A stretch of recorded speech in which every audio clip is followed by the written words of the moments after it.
ایہام گوئی کی تحریک۔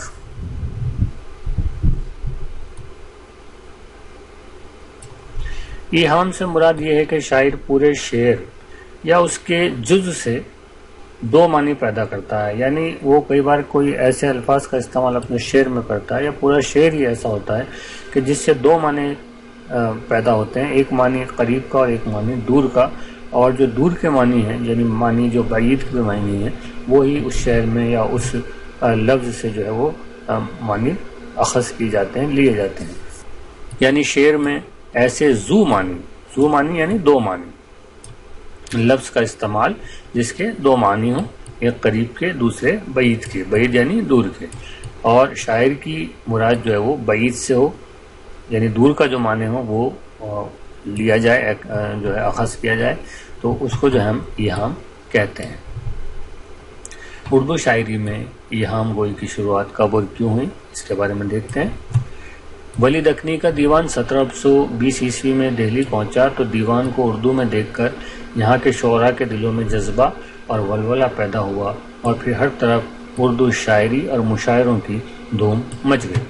لیکن عجیب اتفاق ہے کہ ولی کے تتبع میں یعنی ان کی اتباع میں، ان کی پیروی میں شمالی ہند میں جو شاعری شروع ہوئی اس میں سب سے نمایاں عنصر جو فیکٹر تھا وہ تھا ایہام گوئی، اس لیے اس دور کے شعراء ایہام گو کہلائے۔ اس دور کی شاعری میں ایہام کو اس قدر فروغ کیوں حاصل ہوا، آئیے ان اسباب کا، ان وجوہات کا جائزہ لیتے ہیں۔ تو جب ولی جو ہے 1720 عیسوی میں اپنا دیوان لے کر دہلی آئے تو اردو زبان میں شاعری کو دیکھ کر شمالی ہند کے لوگوں کو سمجھ میں آیا کہ اس زبان میں بھی شاعری کی جا سکتی ہے، انہوں نے شاعری شروع کی، اور ایہام گوئی جو ولی کے جو ہے دیوان میں بھی ولی کی غزلوں کا بھی ایک وصف تھا ایہام گوئی کا اس دور میں، تو وہ اس سے بھی اتنے زیادہ متاثر ہوئے کہ انہوں نے ایہام گوئی کو ہی جو ہے وہ شاعری سمجھ لیا۔ ایہام گوئی کے فروغ کے اسباب، وہ کیا وجوہات تھیں جو ایہام گوئی اتنی زیادہ فروغ پائی شاعری میں کہ شاعری کا جزء سا بن گئی۔ ایہام گوئی کے بارے میں رام بابو سکسینہ اور محمد حسین آزاد دونوں کا خیال ہے کہ اردو کی ابتدائی شاعری میں ایہام گوئی کے رجحان کا ایک اہم سبب ہندی دوہوں کا اثر ہے۔ ڈاکٹر نور الحسن ہاشمی کے نزدیک اس زمانے میں فارسی شعراء کا دربار اور شعر و ادب کی محفلوں میں بہت اثر تھا۔ یوں بھی ادب میں دہلی والے فارسی روایات برتتے تھے، اس لیے یہ بہت ممکن ہے کہ متاخرین شعراء فارسی کے واسطے یہ چیز عام ہوئی ہو۔ متاخرین یعنی آخری دور کے جو شعراء فارسی تھے، فارسی کے شاعر تھے، تو بہت ہو سکتا ہے کہ یہ بہت ممکن ہے کہ ان کے توسط سے جو ہے، ان کی وجہ سے جو ہے یہ چیز عام ہوئی ہو،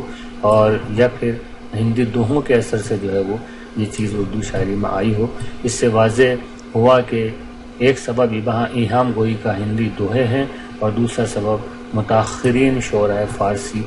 سے متاثر ہو کر اس دور کے شعراء نے اپنی شاعری کی بنیاد ایہام پر رکھی، یعنی آخری دور کے جو فارسی شعراء ہیں ان کے ہاں بھی جو ہے ایہام گوئی پائی جاتی ہے۔ تو ان دو وجہوں سے ہندی کے دوہے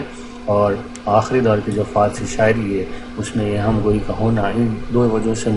متاثر ہو کر اردو شاعری میں بھی ایہام گوئی شامل ہو گئی۔ ڈاکٹر جمیل جالبی کے نزدیک ہر بڑے شاعر کی طرح دیوان ولی میں بھی بہت رنگ موجود تھے۔ خود ولی کے کلام میں ایہام گوئی کا رنگ موجود ہے،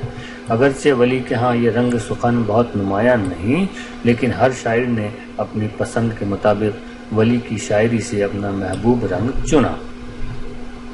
آبرو، مضمون، ناجی اور حاتم ولی کے ایہام کے رنگ کو چنا۔ ان لوگوں نے جو ہے ولی کے ایہام والے رنگ کو چنا اور ایہام گوئی کو شاعری میں فروغ دیا۔ یوں ہم یہ کہہ سکتے ہیں کہ ایہام کی ایک بڑی وجہ ولی کے کلام میں موجود ایہام گوئی کا رنگ بھی تھا۔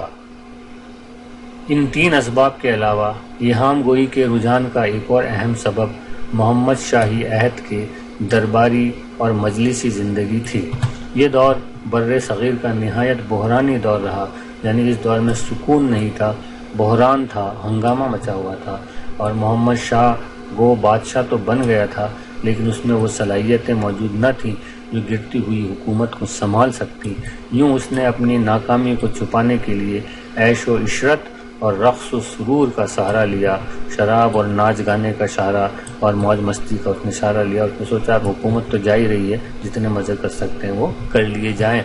یوں طوائفوں اور بھانڈوں کی محفلیں جمنے لگیں۔ اس قسم کی مجلسی فضا میں جہاں حسن و عشق کا تصور انفرادی کے بجائے اجتماعی جذبے کی صورت اختیار کر لے تو پھر اس کے اظہار کے لیے ایسے پیرائے کی ضرورت ہوتی ہے جس میں ایہام، رعایت لفظی، ذو معنی یعنی دوئرتی باتیں اور پہلو دار معنی یعنی تہہ دار باتیں کہ آپ بات کہیں کچھ اور اس کا میننگ کچھ اور بھی نکلے، ضیلا جگت، چٹکلے اور پھپتیاں وغیرہ ایسی محفلوں میں سب کو مزہ دینے لگتی ہیں اور مزہ دینے لگی۔ تو اس وجہ سے کیونکہ وہ دور ایک بحرانی دور تھا اور حکومت جو ہے وہ ڈگمگا رہی تھی اور بادشاہ جو ہے وہ عیش و عشرت میں اور رقص اور سرور میں جو ہے وہ ڈوبے ہوئے تھے، اور جو فضا تھی اور جو مجلسی فضا تھی یعنی دربار میں جو مجلسیں لگا کرتی تھیں اور دھیرے دھیرے جو درباری مجلسیں ہیں انہی کا رنگ جو ہے عوام میں بھی آ جاتا ہے، تو وہاں بھی جو ہے جو مجلسیں سجا کرتی تھی تو اس میں جو ہے حسن و عشق کا انفرادی تصور نہ ہو کر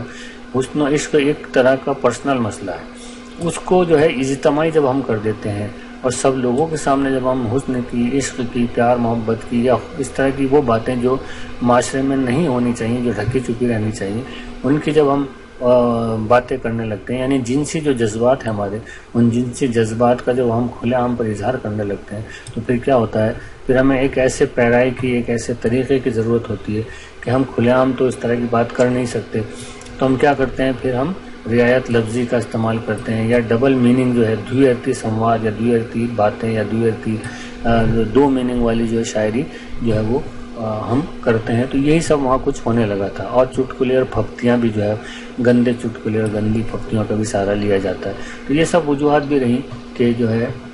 اس کی وجہ سے جو ہے ایہام گوئی کی تحریک کو جو ہے وہ مضبوطی ملی۔ یوں اس دور کے تہذیبی موسم اور معاشرتی زمین ایہام گوئی کے پھلنے پھولنے کے لیے نہایت ہی مناسب تھی۔ مختصراً ان سب اسباب کو یوں بیان کر سکتے ہیں کہ ہندی دوہوں کا اثر، فارسی کے شعراء متاخرین کی روایت، دیوان ولی میں ایہام گوئی کے رنگ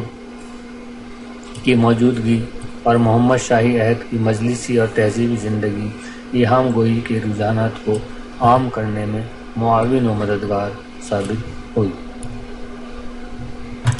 ایہام گوئی کے اردو شاعری پر اثرات۔ ایہام گوئی کی بدولت شاعری پر مثبت اور منفی یعنی پازیٹیو اور نیگیٹو دونوں قسم کے اثرات پڑے۔ ایہام گوئیوں کی یعنی ایہام گوئی کرنے والے شاعروں کی کوشش سے سینکڑوں ہندی اور مقامی الفاظ اس طور سے استعمال ہوئے کہ اردو زبان کا جزو بن گئے۔ نہ صرف الفاظ بلکہ ہندی شاعری کے مضامین،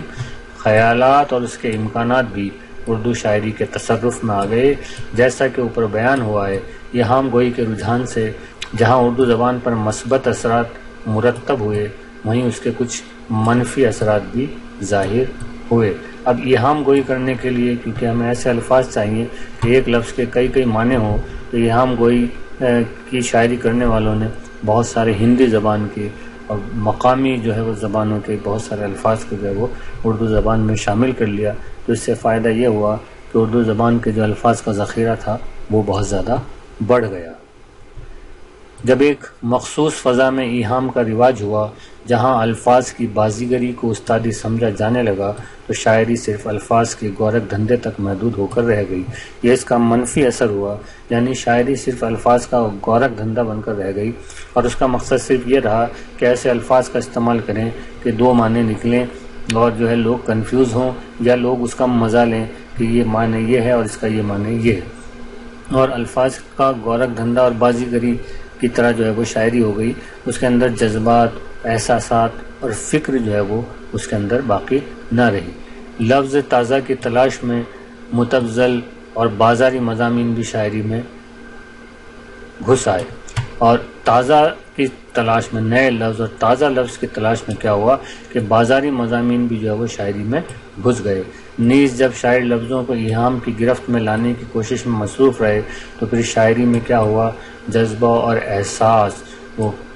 کٹ گیا وہ ہٹ گیا اور وہ ختم ہو گیا، اور وہ پھر شاعری کیا ہوئی، پھیکی اور بے مزہ ہو گئی۔ تو یہی اس دور کی شاعری میں جو ہے وہ ہوا، اس دور کی شاعری کا حال ہوا کہ وہ پھیکی اور بے مزہ ہو گئی۔ ایہام گوئی کے خلاف رد عمل۔ ایہام گو شعراء کے بعد جو نیا دور شروع ہوا اس میں مظہر، یقین، سودا، میر تقی میر اور خواجہ میر دد وغیرہ خصوصیت سے قابل ذکر ہیں۔ یہاں اس بات کو آپ دھیان رکھیے گا کہ ایہام گو جو شاعر ہیں وہ کون کون سے تھے، وہ ہم نے آپ کو شروع میں بتائے، وہ دیکھتے چلیں کیونکہ یہ بہت امپورٹنٹ ہے، اور یہ آپ کے سوال پوچھا جا سکتا ہے کہ ایہام گو جو شاعر ہیں وہ کون سے ہیں۔ یہاں ہم دیکھتے ہیں اس میں، دیکھیے یہ شاعر آئے ہیں، آبرو، ناجی، حاتم، مضمون، یہ جو شاعر ہیں یہ جو ہے ایہام گو شاعر ہیں، تو یہ ان کو آپ جو ہے یاد رکھیے گا۔ بہرحال تو اب ہم چل رہے ہیں ایہام گوئی کے خلاف کیا رد عمل شروع ہوا۔ تو ایہام گو شعراء کے بعد جو نیا دور شروع ہوا اس میں مظہر، یقین، سودا، میر تقی میر، خواجہ میر دد وغیرہ خصوصیت سے قابل ذکر ہیں۔ ان لوگوں نے ایہام کے خلاف شدید احتجاج کیا، چنانچہ اس دور میں ان لوگوں نے ایہام گوئی کی بندشوں کو شدت سے محسوس کیا، کیونکہ ایہام گوئی کی وجہ سے جو ہے بندشیں بھی بڑھ جاتی ہیں، اس طرح کے الفاظ کا ذخیرہ ہم کہاں سے لائیں، اور معنی بھی جو ہے وہ اس کی جو معنویت ہے وہ ختم ہو جاتی ہے، شاعری میں جو ہے وہ احساس کی کمی ہو جاتی ہے، اور ایک طرح سے شاعری جو ہے وہ آرٹیفیشل سی ہو جاتی ہے۔ تو ان بندشوں کو ختم کرنے کے لیے ان لوگوں نے جو ہے میر درد نے اور وہ میر تقی میر، سودا اور مظہر اور یقین نے جو ہے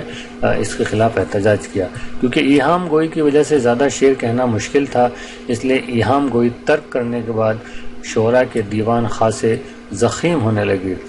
شعراء کی تعداد میں بھی بہت اضافہ ہوا۔ اس نئے دور میں ایہام گوئی کے خلاف اس قدر احتجاج کیا گیا کہ شاہ حاتم جو ایہام گو شاعر تھے انہوں نے اس روش کو ترک کر دیا اور اپنے دیوان سے ایہام کے شعر نکال دیے۔ یہ بھی کئی بار پوچھا جاتا ہے کہ کس نے جو ہے ایہام گوئی کے خلاف اپنے دیوان سے جو ہے ایہام گوئی والے شعر نکال دیے، تو وہ تھے شاہ حاتم۔ تو یہ اس طرح سے ایہام گوئی کی جو تحریک ہے وہ بھی اردو ادب کا ایک بہت اہم حصہ ہے، اور آپ کو اس کو ابھی مطالعہ کرنا چاہیے، اور اس کے متعلق جو سوالات بن سکتے ہیں اس پر بھی آپ کی نظر ہونی چاہیے۔